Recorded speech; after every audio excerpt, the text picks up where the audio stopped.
To say I had a lot of issues with my Ender 5 Pro 3D printer would be a bit of an understatement. In fact, after just a few months of regular use, my build plate looked like this. And the best part is, it's not even my first build plate. The other ones looked exactly the same after just a few months of regular use. Hence why I taken to Reddit to try and get some ideas about what on earth is going wrong. And wow, let's just say they did not take wow to that. And while there was some genuinely good advice there, it was mostly buried in between people, you know, being Redditors and whatnot. And in fact, some people claim that it was literally fake, that I damaged it on purpose just to get upvotes. But no, it is real. It is actually what it looks like after a few months of regular use.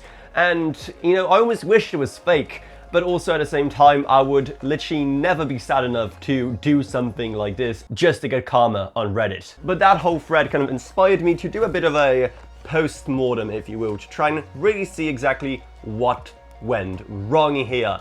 And we have to start with, of course, the elephant in the room, the build plate. Yes, all of this damage was done just by the nozzle, not by me scraping up the print like some people have claimed. And when it comes to the tape, I had to put it there because it wouldn't attach magnetically anymore. And the nozzle would literally just make the plate fly off when it was printing. Now, when it comes to that, however, people have pointed out that the regular Creality Ender plates do have that kind of issue and they demagnetize pretty quickly, so I can at least wash my hands clean of that one. However, there's so many other issues, and if you are a big 3D printing aficionado, this is probably the point where you want to close your eyes. If we lift the plate up, the nozzle has even started to eat the plate underneath. If you're a fan of the channel, you probably even know what part it is that I've been trying to print so desperately on here. That being the brackets I needed for my reservoir and my water cooled build. Normally when a plate's got at this point, I'd get a new one because it's almost impossible to get a build going on here.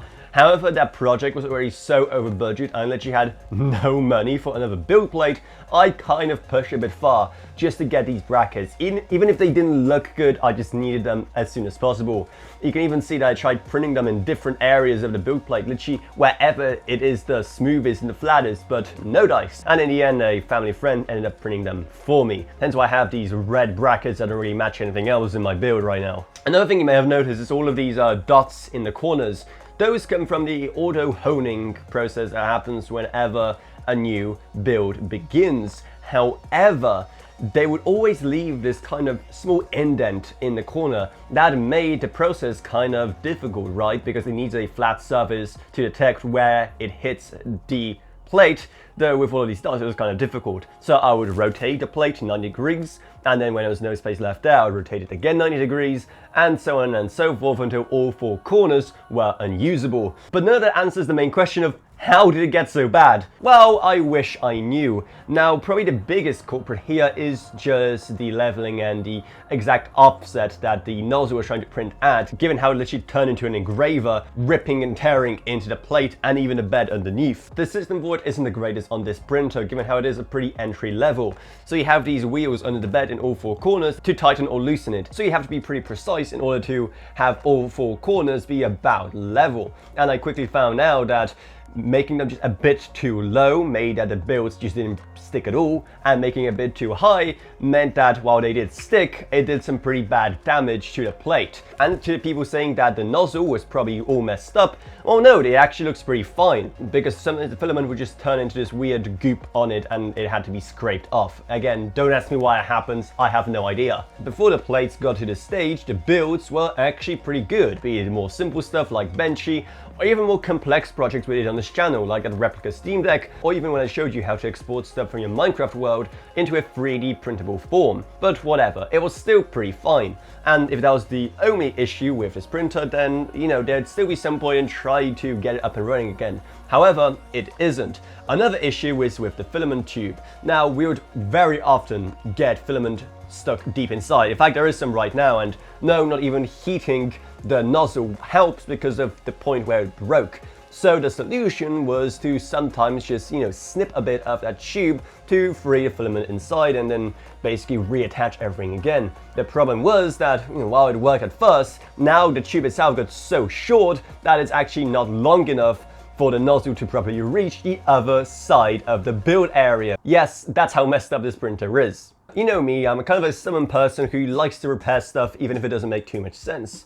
However, between getting a new build plate, between getting a new tube, between a couple of choice mods to help me prevent all of this from happening in the future, and also probably an enclosure, because let's be honest, printing in the cold, miserable UK weather probably didn't do it any good either. You know, it all adds up, and while I could do all of that, instead, I took a mulligan and got a brand new printer, Creality K1 Speed to be precise. Yep, I'm sticking with them despite many issues I had with the Ender 5 Pro because, well, it was pretty much just the cheapest enclosed printer I could find, but so far had like pretty much no issues with it. So it was a pretty decent first printer for me, though to be fair, with how much faffing around I had to do with it, I'm kind of surprised it didn't just discourage me from doing any more 3D printing, but like I said, I'm a stubborn person. So if you have any of your own theories or suggestions about how it got that bad and where some of these issues came from, please do let me know in the comments below. I'm actually curious about what went wrong.